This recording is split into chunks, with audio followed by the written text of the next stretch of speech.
Welcome to our channel 100% knowledge with success. Video देखने से पहले चैनल को सब्सक्राइब कीजिए और बेल आइकॉन दबाइए। गुड मॉर्निंग स्टूडेंट्स, मैं Yashu Saini BSc second year की फिजिक्स क्लास में आपका स्वागत करता हूं। कल की क्लास में हमने थेवेनिन थ्योरम के बारे में पढ़ा था कि थेवेनिन थ्योरम की हेल्प से हम कैसे परिपथ का विश्लेषण करते हैं, सर्किट एनालिसिस करते हैं।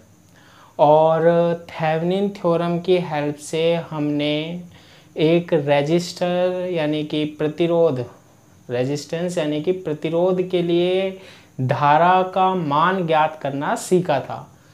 तो देखो, थेवेनिन थ्योरम में मैंने आपको 4 स्टेप्स बताई थी कल।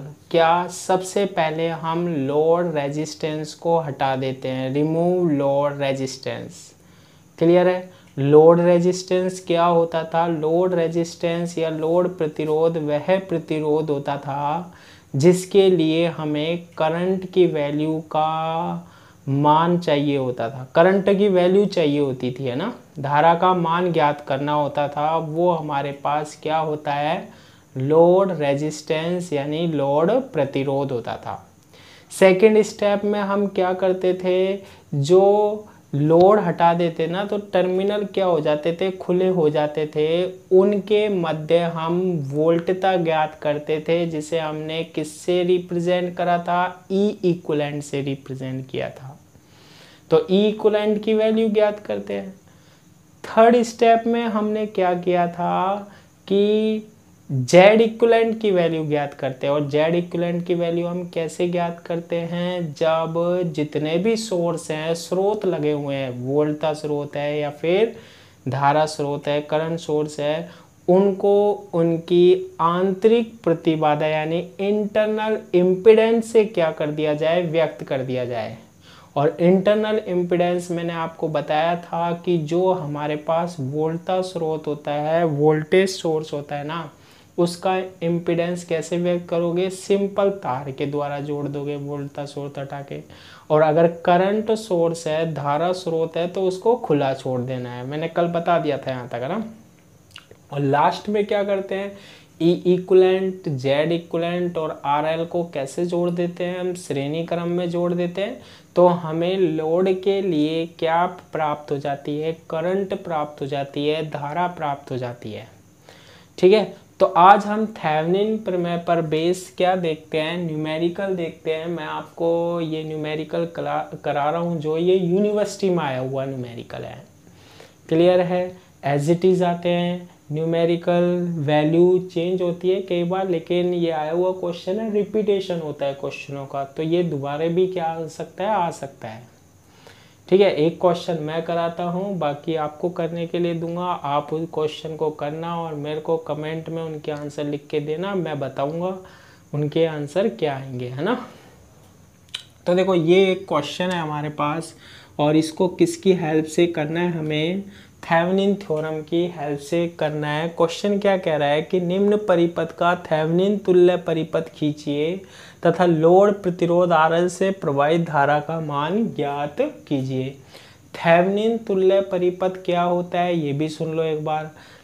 फोर्थ स्टेप में जब ई इक्विवेलेंट, जेड इक्विवेलेंट और आर एल को हम श्रेणी क्रम में जोड़ देते हैं ना, वो ही हमारे पास क्या होता है? थेवेनिन परिपथ होता है, थेवेनिन इक्विवेलेंट सर्किट होता है।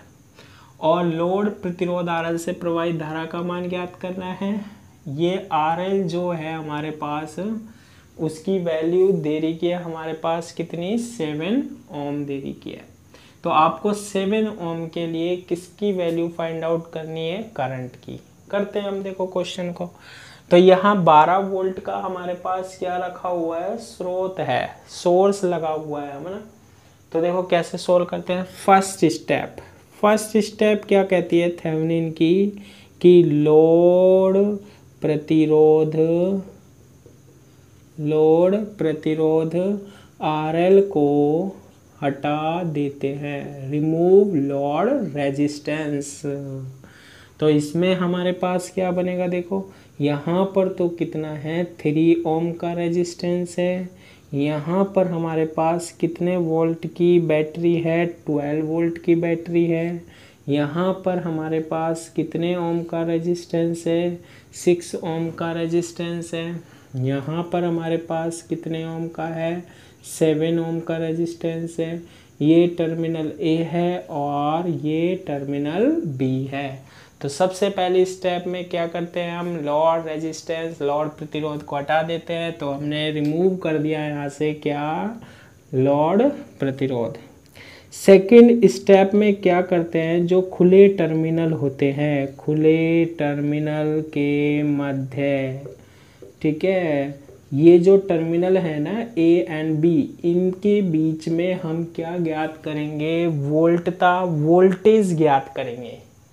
इनके बीच में क्या ज्ञात करेंगे, वोल्टता यानी वोल्टेज ज्ञात करेंगे। खुले टर्मिनल, खुले हो गए ना, यहाँ से ये खोल दिया, ये हटा दिया हमने। खुले टर्मिनल के मध्य वोल्टता क्या, ई इक्विवेलेंट का मान ज्ञात करते हैं।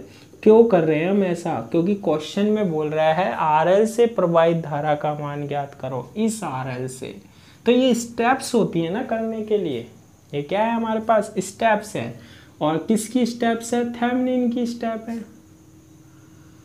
ठीक है, थेवेनिन प्रमेय की स्टेप है। तो इक्विवेलेंट का मान ज्ञात करते हैं किस किस के बीच में। यहाँ क्या लग रहा है हमारे पास, 3 ओम का रेजिस्टेंस। यहाँ पर कितना लग रहा है, 6 ओम का रेजिस्टेंस। यहाँ कितने वोल्ट की बैटरी है, 12 वोल्ट की बैटरी है। और ये हमने ऐसे जोड़ दिया। यहाँ पर कितना है, 7 ओम का रेजिस्टेंस। और ये टर्मिनल ए, ये टर्मिनल बी, और इनके बीच में क्या फाइंड आउट करना है, वोल्टता फाइंड आउट करनी है, ई इक्विवेलेंट फाइंड आउट करनी है। क्लियर है।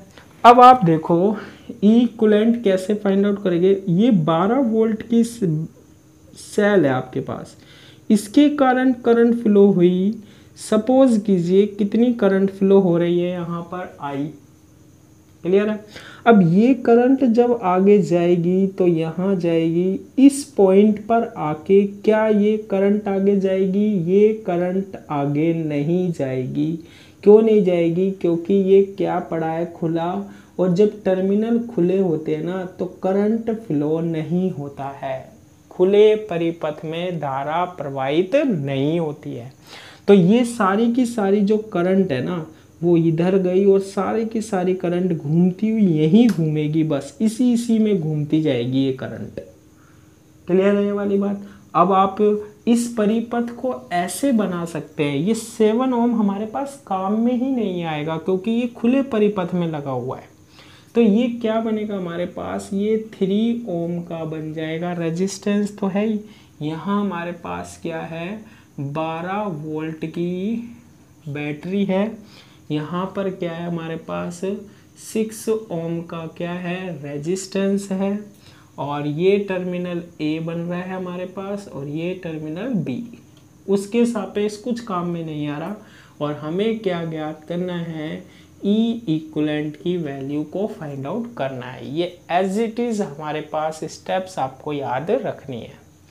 अब आपको ई इक्विवेलेंट ज्ञात करनी है भाई। अब ई इक्विवेलेंट देखो, ये जो टर्मिनल है ना, ये वाला और ये वाला, ये सीधा इससे जुड़ा हुआ है, ये रेजिस्टेंस से और ये रेजिस्टेंस से। अब यहाँ जो वोल्टता होगी ना, वो सीधी सी बात है, जो 6 ओम पर वोल्टता होगी वो ही होगी। और ओम्स लॉ क्या कहता है कि वोल्टता क्या होती है, V = IR। देखो ये टर्मिनल जुड़े हुए हैं, नहीं जुड़े हुए, ये यहाँ से जुड़ा हुआ है और ये यहाँ से जुड़ा हुआ है। तो यहाँ जो वोल्टता होगी वो यहाँ मिल जाएगी आपको, ये जो वोल्टता यहाँ होगी वो यहाँ मिल जाएगी।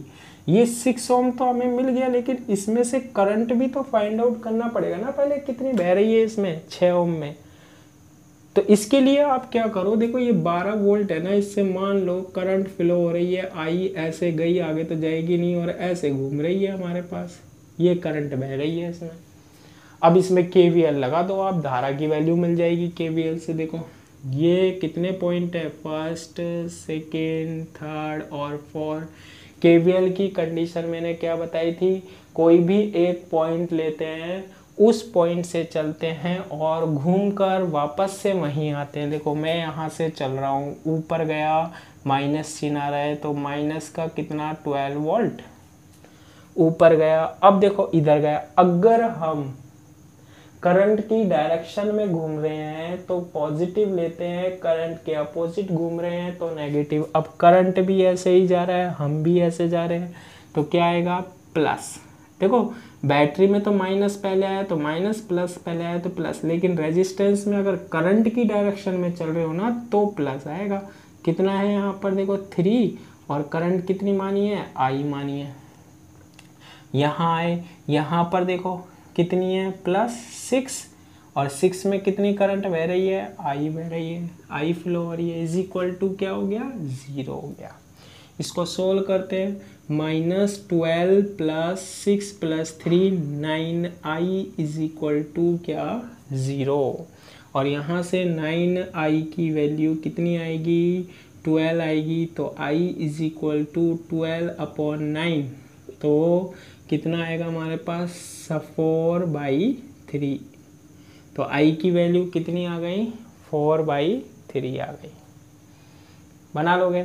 अब आपको इक्विवेलेंट चाहिए। इक्विवेलेंट जो है ना वो कहाँ होगी, ये देखो, ये जो यहाँ वोल्टता होगी ना प्रतिरोध के लिए वो इक्विवेलेंट टर्मिनल पर।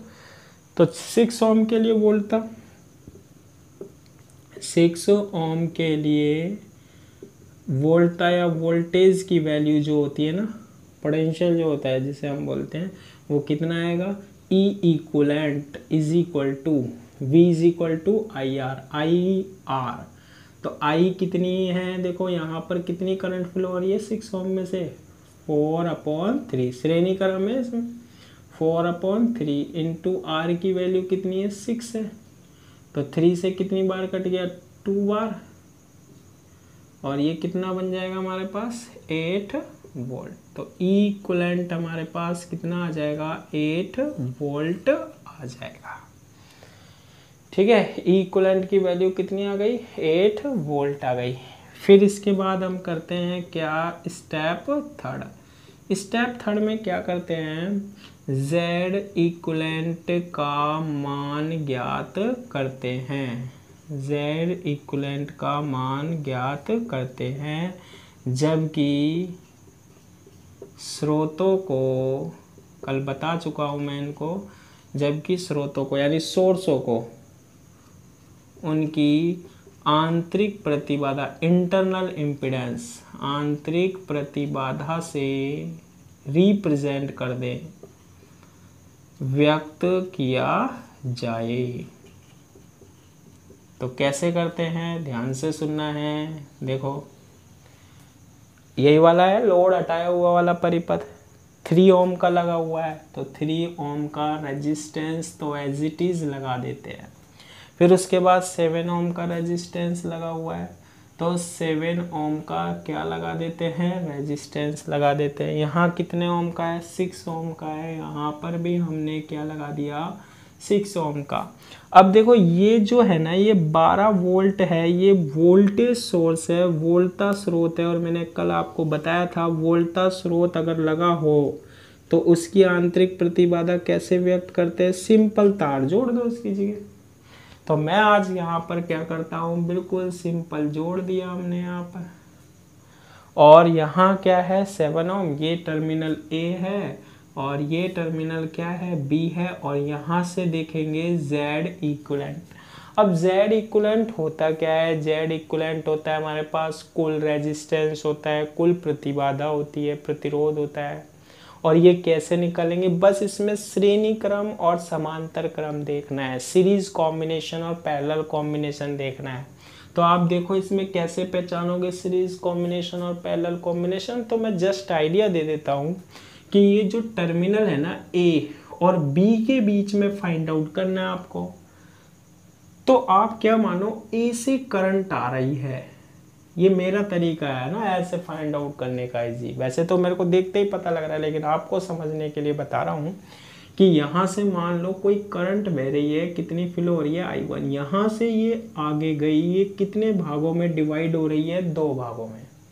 यहाँ जो करंट गई ना वो मैं मान लेता हूँ I2 गई, और यहाँ करंट गई जो वो कितनी गई, I3 गई। अब देखो ये जो पॉइंट है ना, ये पॉइंट और ये पॉइंट, क्लियर है? तो ये पॉइंट और ये पॉइंट के बीच में तो दोनों रेजिस्टेंस जुड़े हुए हैं। ये इस पॉइंट के बीच में एक रेजिस्टेंस यहाँ, और इस पॉइंट। अब देखो ये दोनों पॉइंटों के बीच में करंट डिवाइडेड हो रही है या नहीं हो रही? हो रही है।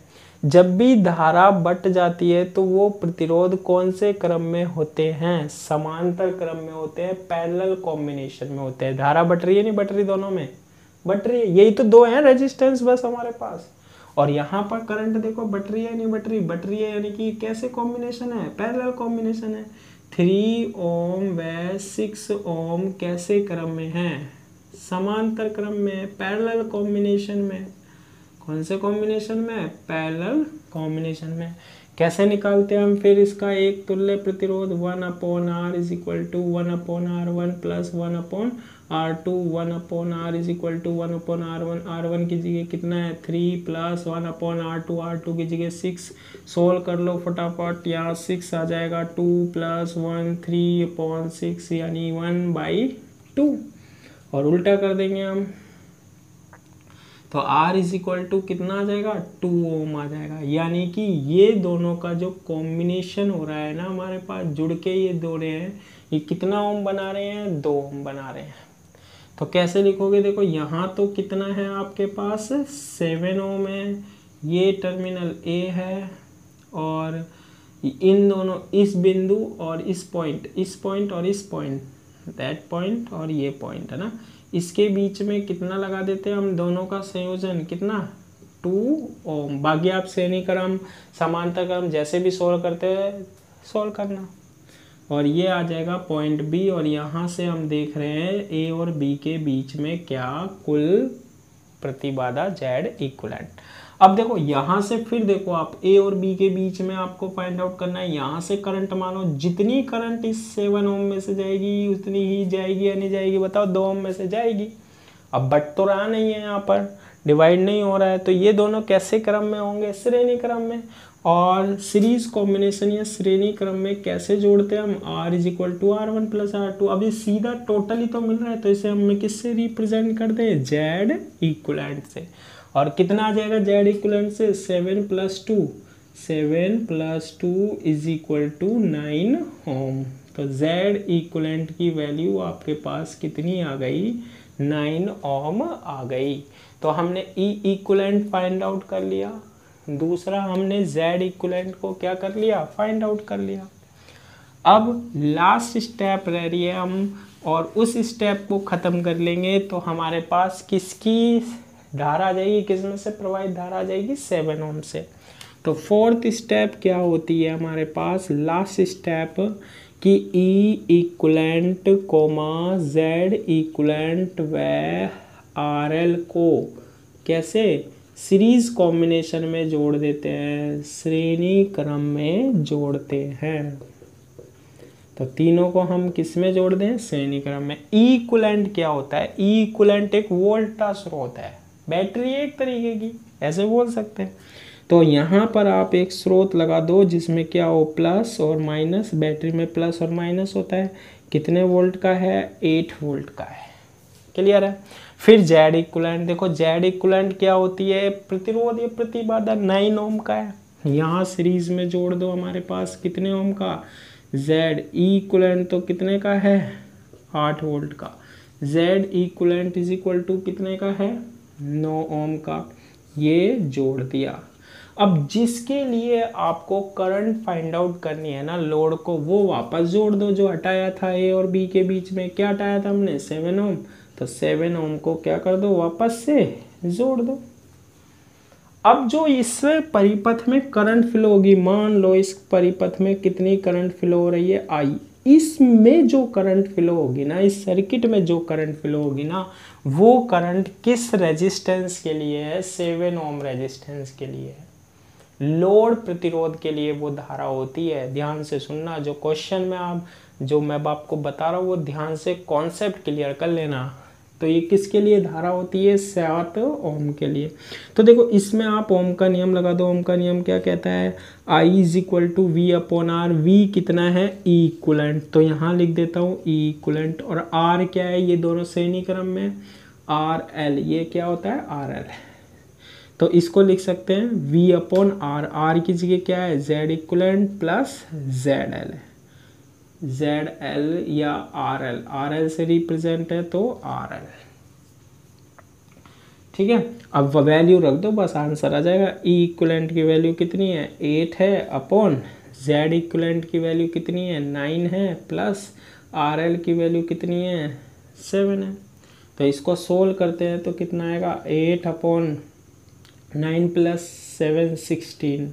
तो इसको हम सोल्व करते हैं तो 8 से ये आ जाएगा 1/2 एम्पियर या 0.5 एम्पियर। तो कितनी करंट फ्लो हो रही है हमारे पास? 7 ओम रेजिस्टेंस में से 0.5 एम्पियर करंट फ्लो हो रही है। 1/2 एम्पियर करंट क्या हो रही है? फ्लो हो रही है। इस तरीके से हम थेवेनिन थ्योरम के अकॉर्डिंग क्या कर सकते हैं?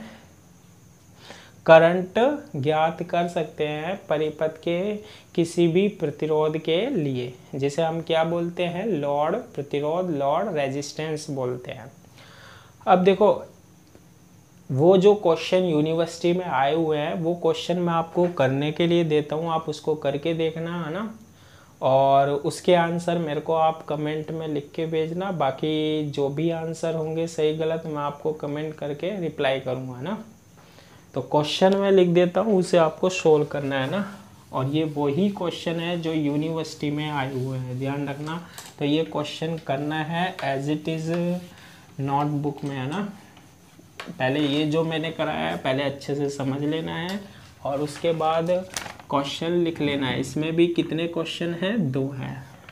तो एक क्वेश्चन तो इसमें क्या है? देखो यहाँ पर लग रहा है हमारे पास 10 ओम का रेजिस्टेंस है, यहाँ हमारे पास 10 ओम का रेजिस्टेंस है, यहाँ हमारे पास 15 ओम का रेजिस्टेंस है, यहाँ हमारे पास 20 वोल्ट का सेल दे रखा है, और यहाँ हमारे पास R L is equal to दे रखा है 100 ओम। ये यूनिवर्सिटी में आया हुआ क्वेश्चन है, इसे सोल्व करना है और इसका आंसर मुझे भेजना है। ठीक है, एक क्वेश्चन और देता हूँ मैं, सेम है, कुछ ज़्यादा डिफरेंस नहीं है। 10 ओम लगा हुआ है, यहाँ पर आपके पास लगा हुआ है 10 वोल्ट। देखो एक बात और क्लियर कर देता हूँ मैं, क्या कि ये जो प्लस माइनस है ना, ये ऐसे लिख दूँ, ऐसे बना दूँ, चाहे ये ऐसे बना दूँ, बात तो वही है ना। है तो क्या ये सेल? ये यहाँ पर कितना है रेजिस्टेंस? 5 ओम है। यहाँ पर कितना है हमारे पास? 10 ओम है।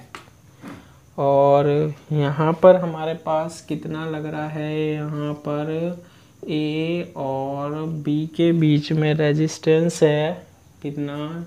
20 ओम। और यही हमारे पास क्या है? आर है। तो ये दोनों क्वेश्चन करने हैं, आए हुए क्वेश्चन हैं यूनिवर्सिटी में। इसके आंसर आप मुझे सेंड करना। अगर ये क्वेश्चन नहीं होगा तो मैं आपको दोबारा नेक्स्ट वीडियो में बताऊंगा। क्लियर है? आज के लिए इतना ही। Thank you.